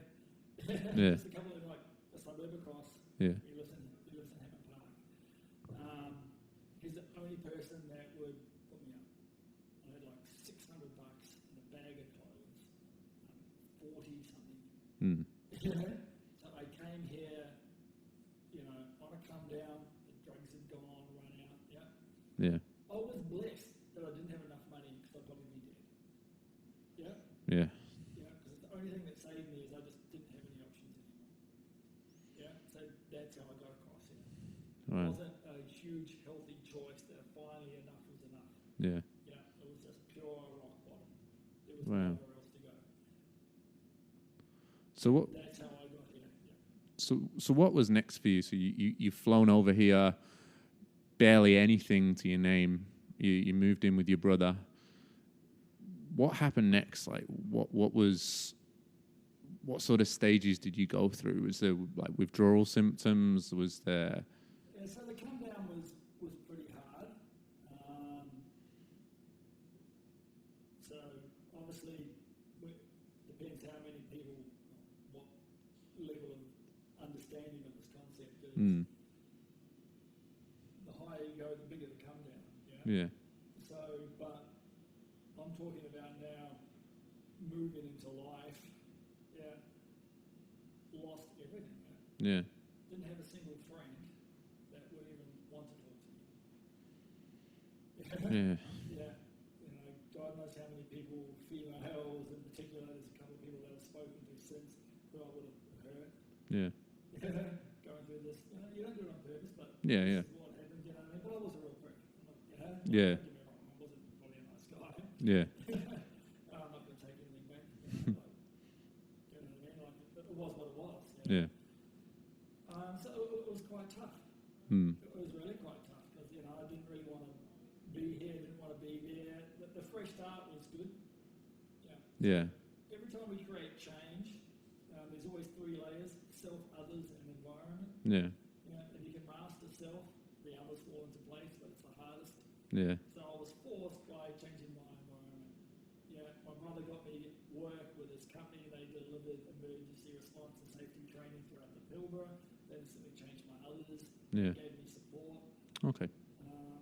3 years after, when I got made redundant in 2016, was another really hard time for me because I wasn't really prepared, even though I had 3 years living clean. Yeah. To now have, a small redundancy. Yeah. It was only small, but it was still the most money I ever had liquid for it. Yeah. And to be in a city Yeah. where I probably buy drugs tomorrow. I'll probably buy drugs this afternoon. Yeah. I know where to go and who to look for. Yeah. Yeah. Of my life, it's not hard. And to not want to do that, to be integrated without drug testing and a few others. Yeah. So the journey was quite tough. Yeah. Yeah, but I was lucky that I had the situation that put me in a situation where I didn't really have a choice. Yeah. That was pure luck. Was the being made redundant after 3 years, was that sort of the first real? It's not really trauma, but it's a I suppose it's a challenge, like where something's been taken away for the first time. Look, I'd rather have stayed there for another year. Yeah. Ideally, but with the change of work that we were doing, so we used to do a lot of emergency response work. Yeah. Obviously, I came in lowly skilled in this. Yeah. So it took me a long time to start to get signed off to be a part of some of these teams delivering emergency response. Okay. But a lot of the mine sites dropped a lot of that training down. We're just doing quite mundane permit issuing. Yeah. So the courses had changed the dynamic. been drawn to exercise science Yeah. and behaviour change, and for years I was embarrassed to call myself a personal trainer. Yeah. I always thought I was worthy of more than that. I fell into it for a working holiday and stayed there. Yeah. Now I passionately go down that way because I can see the skill and the art of helping people take their steps through. Yeah. Yeah. So there was a period of time where the work was getting boring and the coin was coming, and it was just the right time. Yeah. It couldn't have been a better time to be given that kick. So I would have stayed there for another year. I would probably have been a little bit better off financially to have another year of sort of income like that. Yeah. But I think it came at the right time. It's an interesting thing. I know, like, being in Perth, especially, the FIFO life is big over here. It's massive. I'd say a lot of people are in the FIFO life, and it's, although you were forced into being made redundant, you know, you say that being there another year financially probably would have helped, but it shows, I guess, in a warped way of how this world has sort of molded you, that money isn't everything. It's not the be all and end all. Like, money is, yeah, it definitely helps, but it led you into a path where, you know, you've really come of your own. You know, you found out of all these things that have happened to you, all these experiences. What's quite interesting with the FIFO life, and it's a nice little tie-in, so I'm glad you went down that way. I had craft. If anyone knows me, you would know that I've got a number of screens in front of me with notes written all over them, so I can craft this. We just talk. I wanted to add value and try to, circle things back to add value to people. But one of the biggest things that has changed my life, other than ownership, that's where the buck stops. And for years, and the stats show it, life is 5% what happens to you, 95% how you deal with it. My life went away a particular path because of how I chose to handle it. That was ultimately it. I chose that. It was my skill set. I could beat myself up at the time, but things kept happening to me throughout life all the time. Like, I was living at a point where I'm happy to spend, let's say a gram of coke was, say, $300, and I'd buy 5 of them, that's $1,500. But I wouldn't go to the dentist because it cost me a couple of $100. Then I needed a root canal, then I had no money, you know what I mean? $1,500 the day before on coke, you know what I mean? And these things kept happening to me. I was like, why is life always against me? It's never always against me. It's the decisions I was making to not move forward. Life was giving me lesson after lesson after lesson. I wasn't learning them. She was, the universe. She was showing me these lessons. I just wasn't choosing to listen. It wasn't until I took ownership for that things changed. And something that I've realised is we're all part of the universe, and energy isn't created or destroyed; it just changes. And the universe is a giver of miracles. And a miracle to me, so on my spiritual journey that I'm on now, which if you know me, you know it's not that spiritual. It is at my degree. And where I am and where I sit is the universe gives us miracles if we're prepared to listen, and our miracle is a change in perception.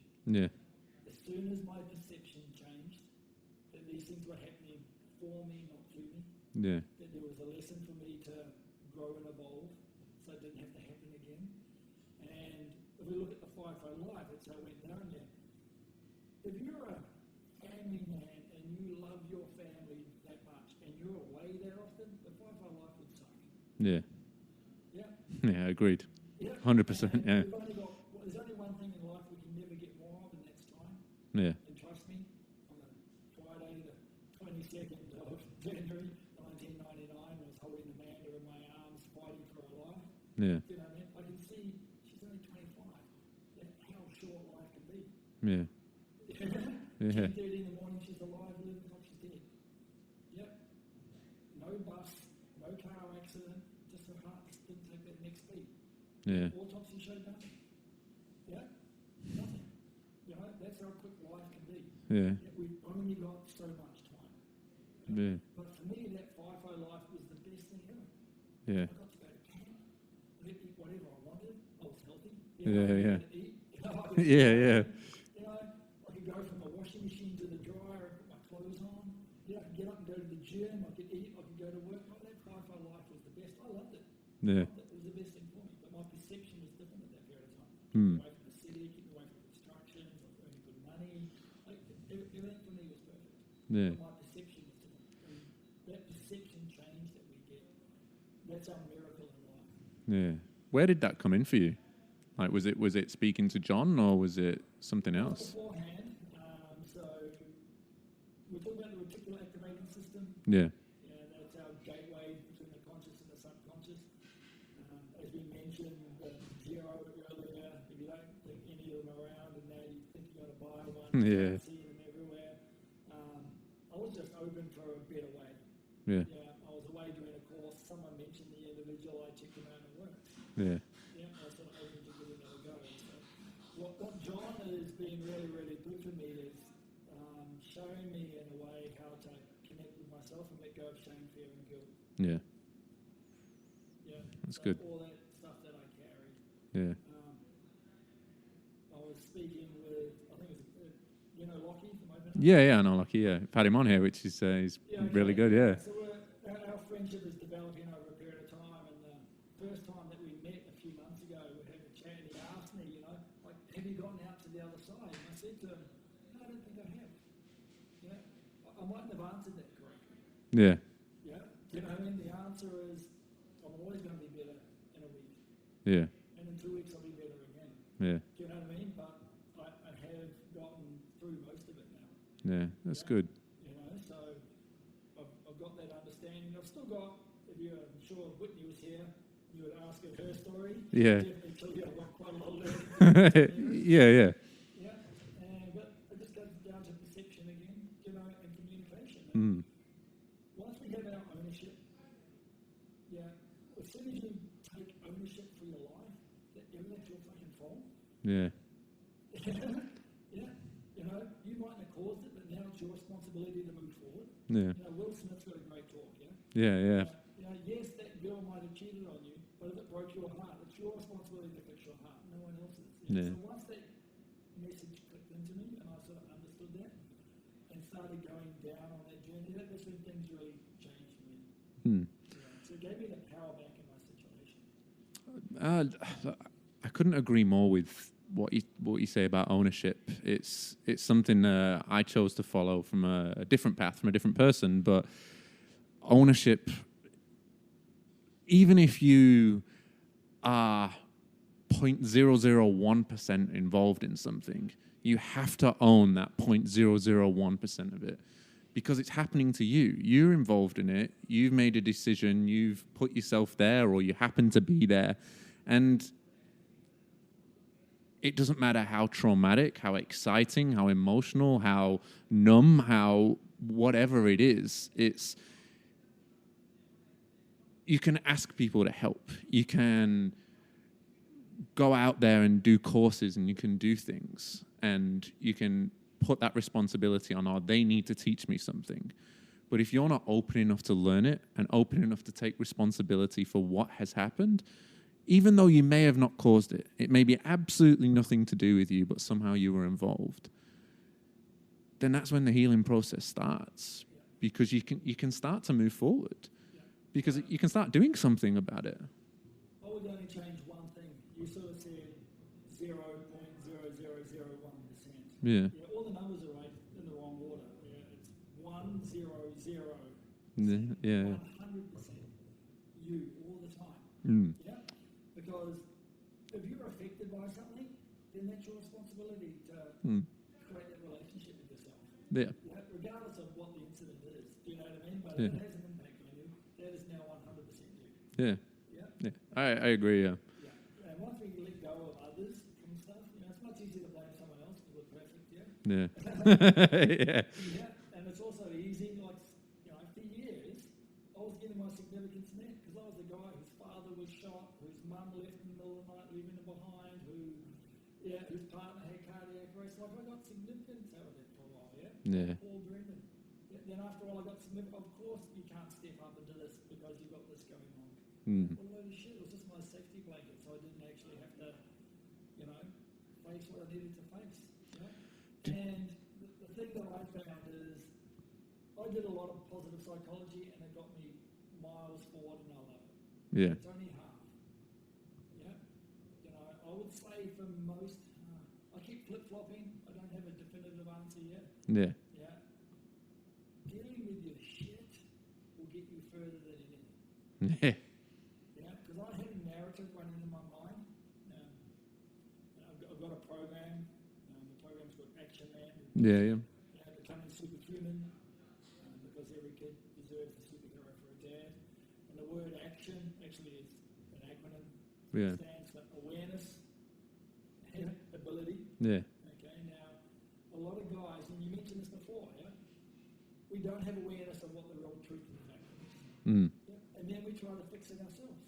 Yeah. With the skills that they got us in the shit to start with. Yeah. Your skill set got you there. Why do you think now you can get out by yourself? Yeah. Yeah. So there's awareness, ability, there's a few other things, massive action. We've got to take massive action to change here. And the C comes down to being coached. Are you coachable to get your way out of this? Do you have your community around you of like-minded people to support you while you condition what you need to do? The T stands for therapy. You've got to build happiness, you've got to build the light side, but you've got to let go of the bad. Yeah. Because that will keep holding you down. And I'm a huge believer that we hold ourselves back in life for one reason and one reason only. That's because we medicate away the discomfort of our shame, fears, and regrets with our behaviors. And if you don't let them go, you won't move forward. I like that, man. It's a really interesting way to think. It's so true. Like, without mentioning any names, there's so many people that I could think of that want to move forward, but they're not willing to let go of what they've learned in the past. Seen that movie with Michael J. Fox with the DeLorean? Yeah. What's it called? I can't think of it. Back to the Future. Yeah. Yeah. If you want to move forward, Yeah. deal with the shit in the back. You've got to go back to go forward. Yeah. I just love that saying. If I could have integrated that, I would have. Yeah. Because it's true. If you're carrying a trapped emotion, a trapped energy, a darkness, that's going to sit with you. You ever heard of Julian Pace, the founder of the Happiness Code? Yeah, I'd have. Okay, so I've just happened to see him speak the other day. I listened to him talk on a podcast. I referenced some of his stuff a couple of times. Who's the last person you say goodnight to? Me. Who's the first person you wake up to? Me. Cool. Yeah. That's where it all starts and ends. And for a lot of us, we have to build happiness, don't get me wrong. Yeah. If we don't let go of that hurt's going to sit there. Yeah. It's going to be in that closet just there, and you know it's there. We're not that stupid. Yeah, it's true. So we need to let that go. So the last couple of letters of Action Man, I stands for that integration of oneself. We've got to really integrate everything back to ourselves. O is ownership, and N is creating a new narrative.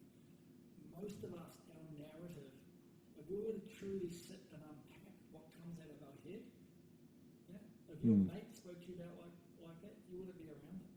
Yeah. Yeah.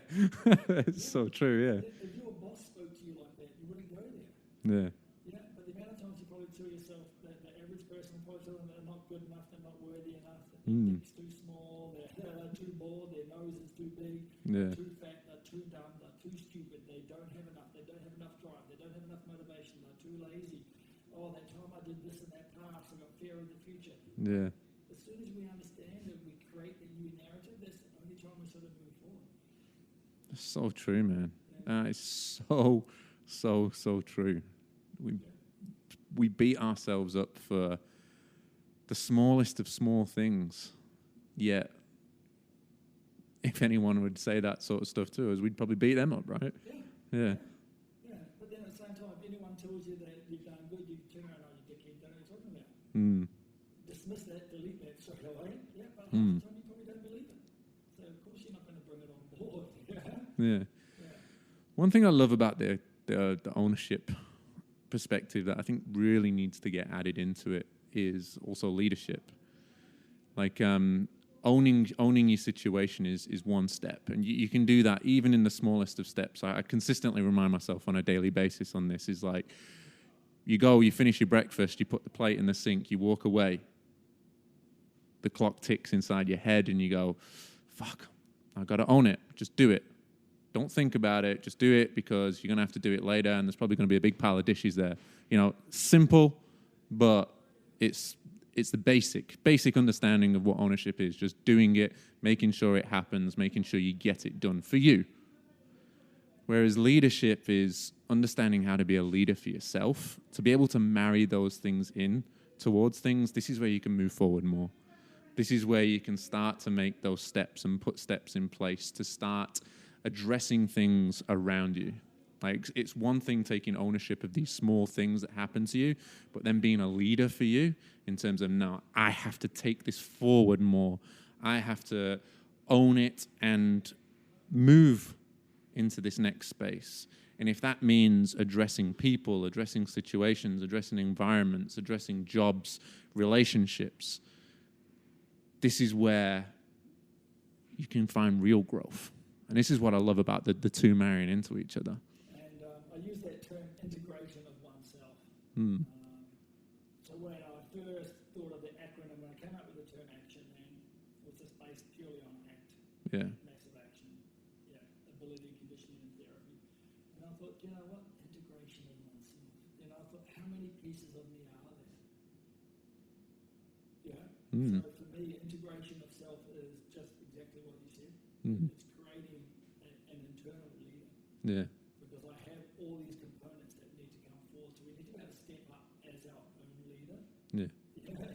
Yeah. Just to be able to move forward, to bring forward the son, the brother, the father, the partner, the work person, the person who's got the confidence, who's got this, maybe the guy that probably says stuff that he probably shouldn't. Yeah. Just, didn't say the other thing, because that would have been heaps worse, and that one was no good.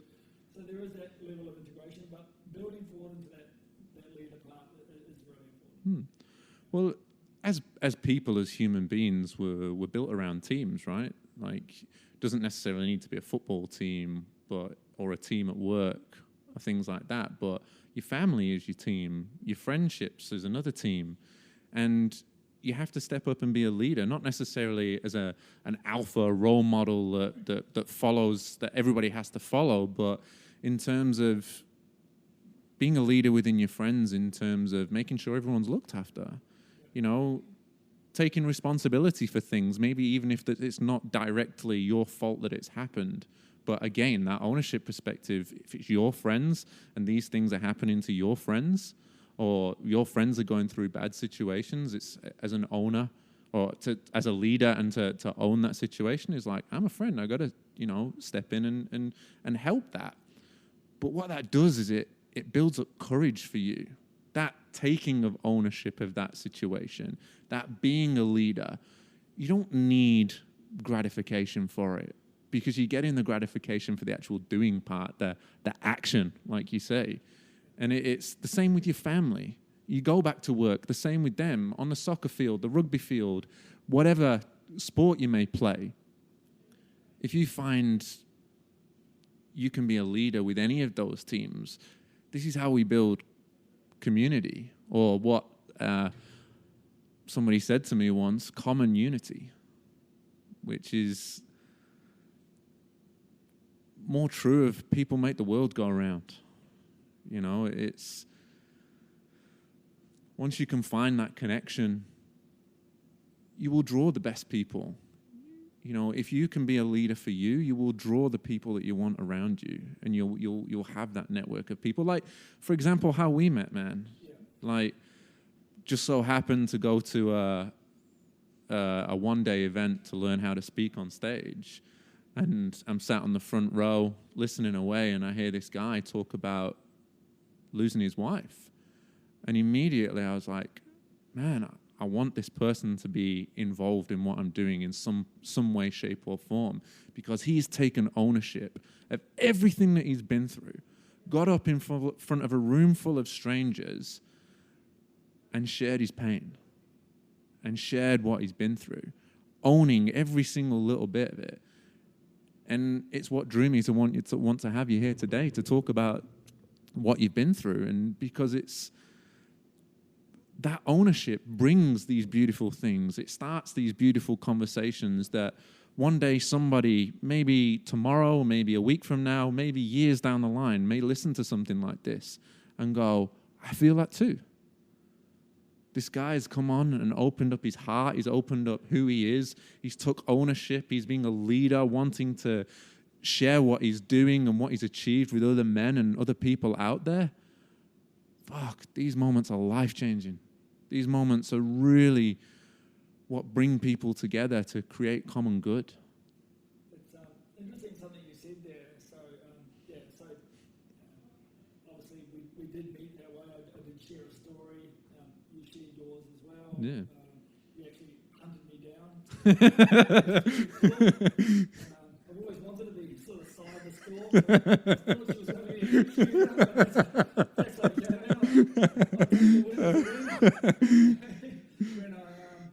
When I tell the story, I can admit some of the details. Yeah.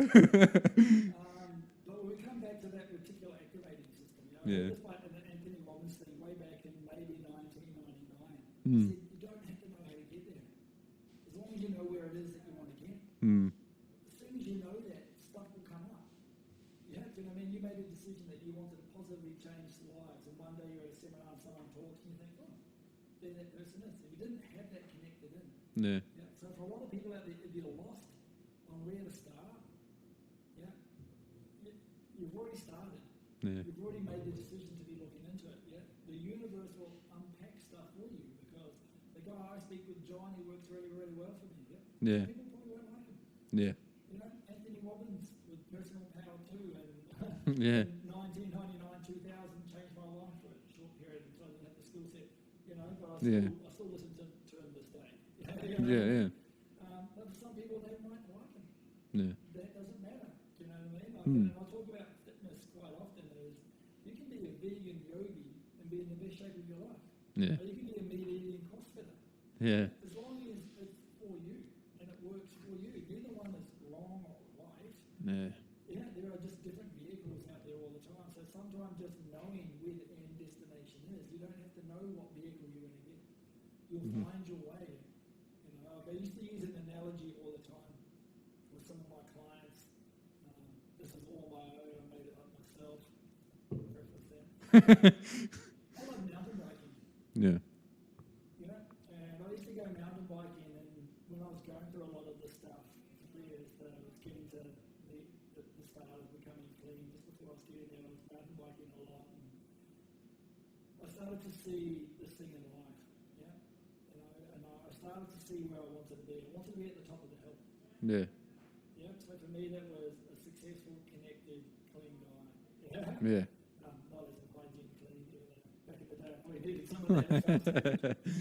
That's all I needed to know. Mm. Then after a while, as I was starting to ride my bike up this hill, I knew I didn't want to go across to the left because it was quite rocky. Yeah.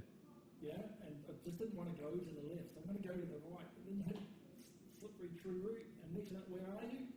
You're on the left. Yeah. I'm not going to give up. I've got to keep going. I'm here now. Okay, Yeah. it sucks. I don't want to be here, but I'm here. Yeah, I can still see the top. And what I started to find is that as long as you know where you want to go, you do the best that you can, but with whatever comes up, you're just going to deal with it. Mm. And Yeah. life won't stop throwing you the rocky section to the left. It'll keep coming up. Yeah? And if I put too much power on and try to get through it, I'll slip and fall off. Yeah. If I give up a little bit and don't put enough power in, I'll fall off. Mm-hmm. If I hold my handlebars too rigid, you know, Yeah. I need to be soft. I need to have the right level of control. I need to be soft. I need to listen to the bike. I need to have that feedback coming in. Yeah. How the wheels interacting with the ground. You know, all I need to know is I have to take that next breath, put the next pedal down, keep looking at the top, just keep looking in front. Glance to the top of the hill. What's in front of me? Glance to the top of the hill, and just keep going. Yeah. And lo and behold, you get there. Yeah. Yeah, and the harder it is, the better you feel when you get there.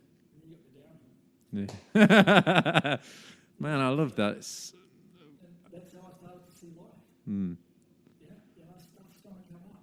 Rocky crops, muddy bits. Mm. Yeah,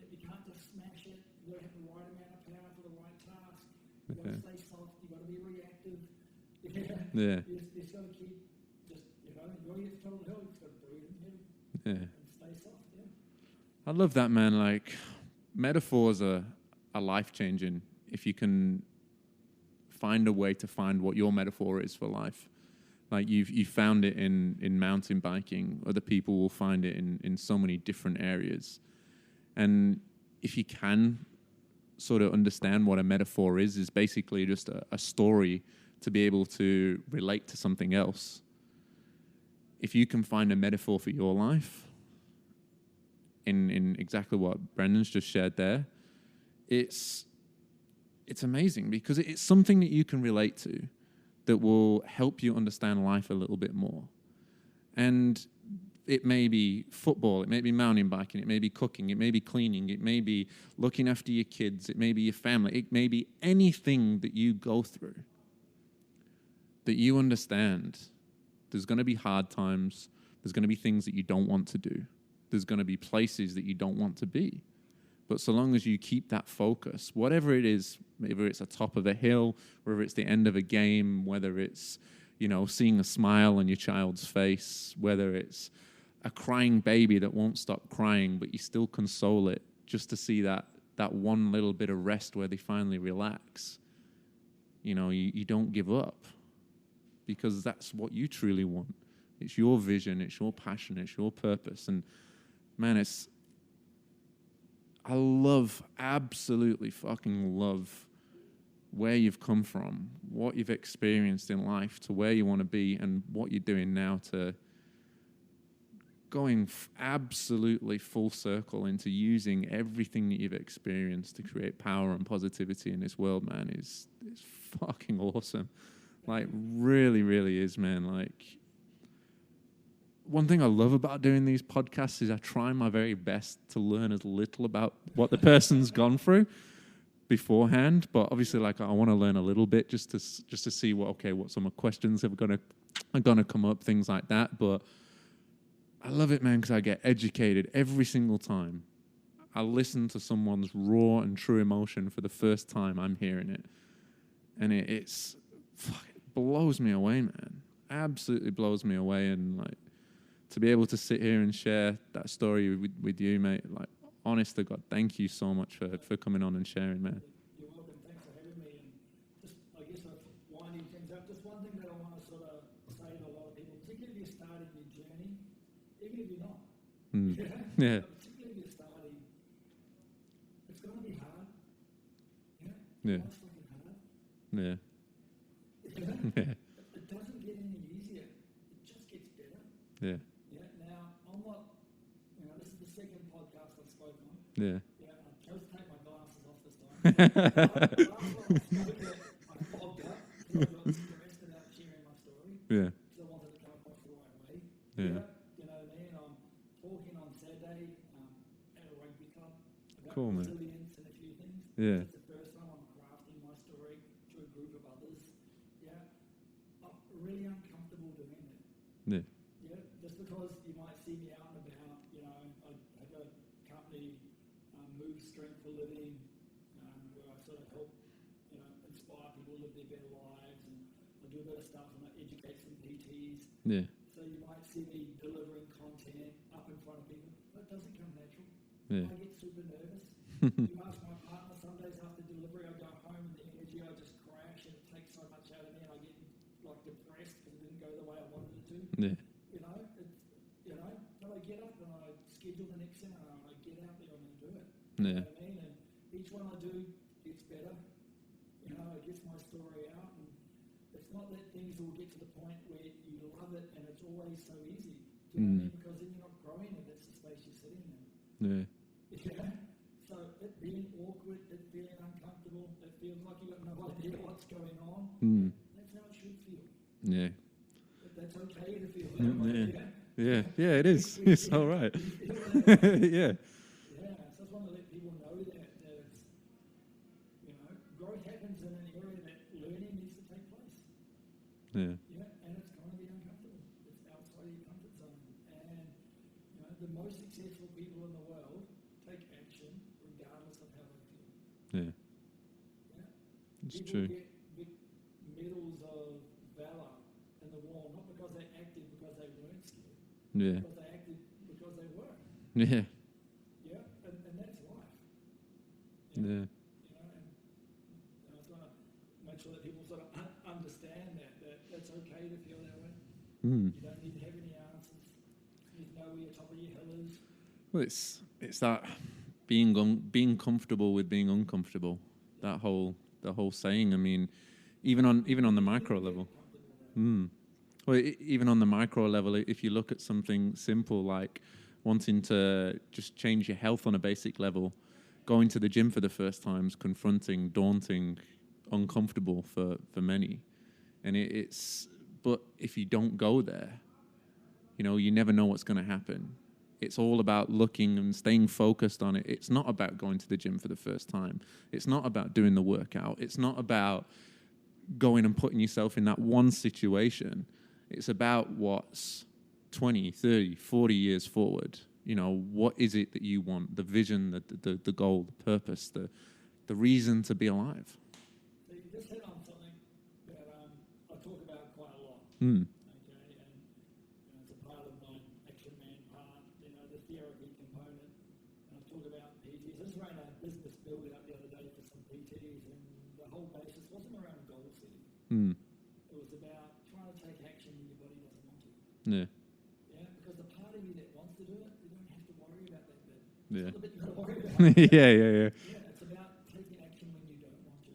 Yeah. And that's the part that where the skill is. So with any time we create change, regardless of what it is, it comes down to a psychological skill set, generally based around emotion, Yeah.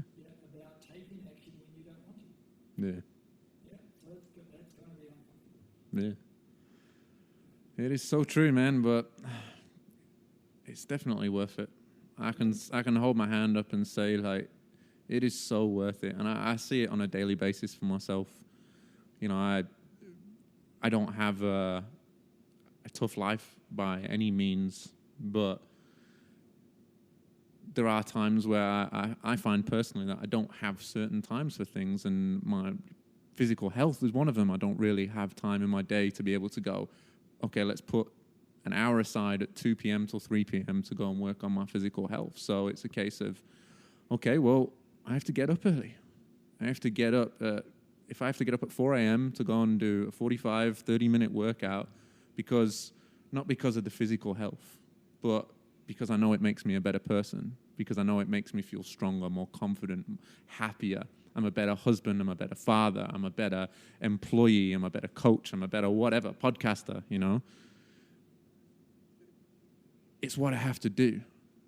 And probably 7 days out of 7, I don't want to do it.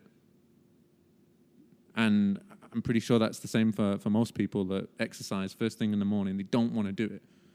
But forcing yourself and putting yourself in that situation it's not about the workout that you're about to do. It's about the feeling, the energy that you will get from it in the long run. Because if I'm a better husband or better father because of that, how's my child going to grow? How's my wife going to be? How are my employees, my clients, people like you that I'm talking to? If I don't do that, if I was not owning what I wanted, and I was sat here talking to you, it'd be a very different conversation. Very different. Yeah, so obviously it's a field that I work in, so I completely understand that. Yeah. So I get up at 3:30 in the morning, so I get my routine in before I start work. Yeah, I've scheduled my day at the moment, so I finish at midday. Yeah. So I can have a bit more family time. Even though at the moment I've got a new product about to launch, it's taking a lot of time. Yeah. But recent decisions I've made, everything you said is true. Yeah.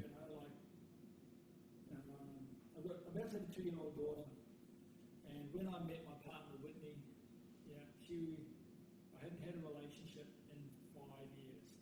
Yeah. By choice. I couldn't handle with creating space and becoming clean a relationship. It wasn't right for me at that period of time. Yeah. I met Whitney in November, and she's pregnant in April. Wow. Yeah, things happen fast. And as time went on, we had to change where we lived. You know what I mean? So when we went through and did that, we made a list. We knew what the end wanted to be. Yeah. Now we're only renting, okay, because it's the situation that we're in at the moment. But we still chose a place that was close to the water. It was single story. It had fully ducted heating. It took 6 months to find it, but we set the vision and we found it because we didn't want to go up and downstairs. We wanted a place we can still go and be by the water because it's important for us to feel good about that. Yeah. So then I structured my day so I don't work at nights. I only work for a certain period of time. But I still need to make X amount of money. So how do you make that work? It was uncomfortable. You've got to go and do that stuff. You know what I mean? That means for me to set up my morning routine, I've got to get up at 3:30. Yeah. Then we've got to go to bed at 8. Yep. Feel you on that one, man. That's.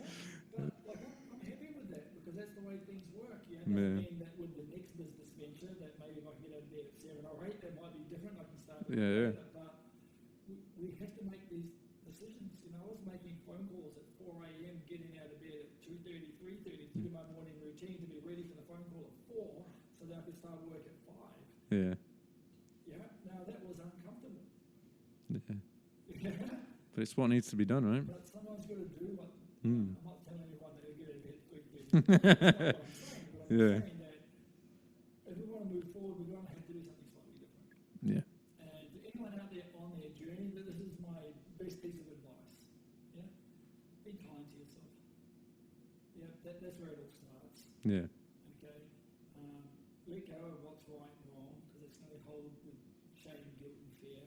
Just understand you did your best with the skill set that you had and what you did at that time. Yeah. Got you to where you are today. So everything you did was perfectly the correct thing for you in that moment. Yeah. It might be serving you today, but now you're going to take ownership and create that change. Yeah. Get a coach. Yeah. That doesn't mean you'll come and pay someone like me. It's not what I'm saying. Yeah. Yeah.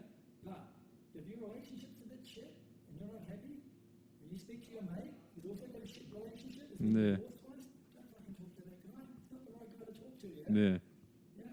We can find coaches in all different areas of our life. These are people that have succeeded well in those areas. Yeah.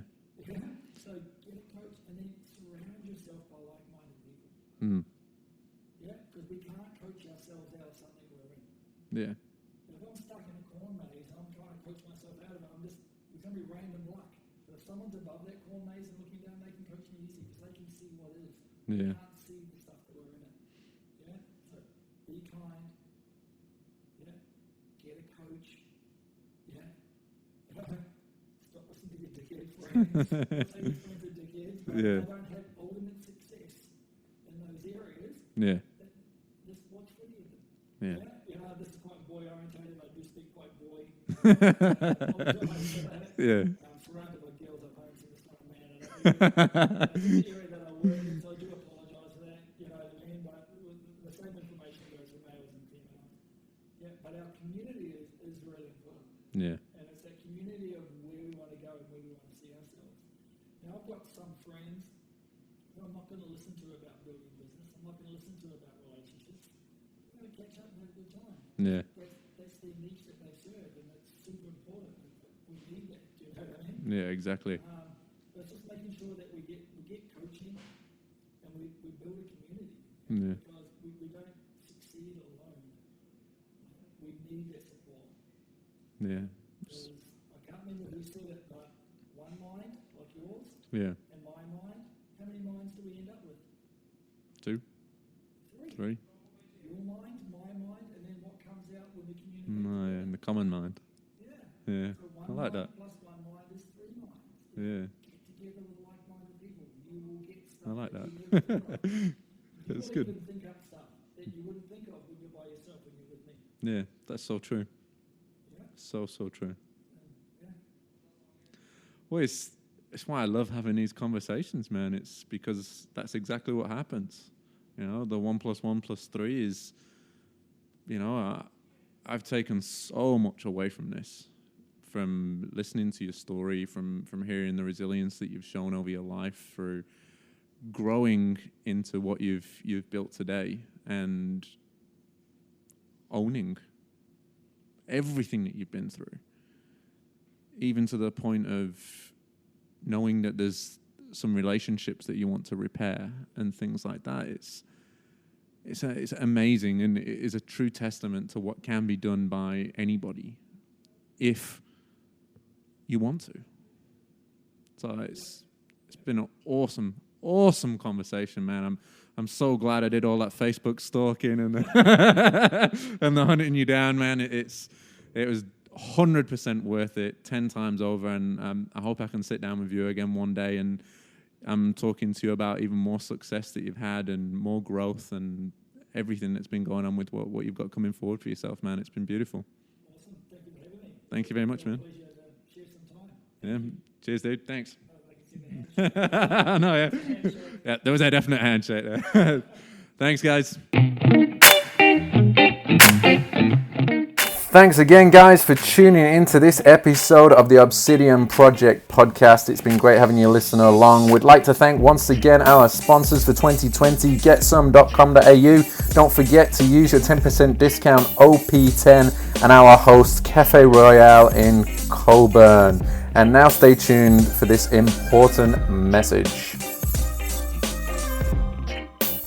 For those listening, or for those in need of any immediate help, please contact Lifeline on 131114 or Beyond Blue at 1300 224636 for those in Australia. Or they also have a website, beyondblue.com.au.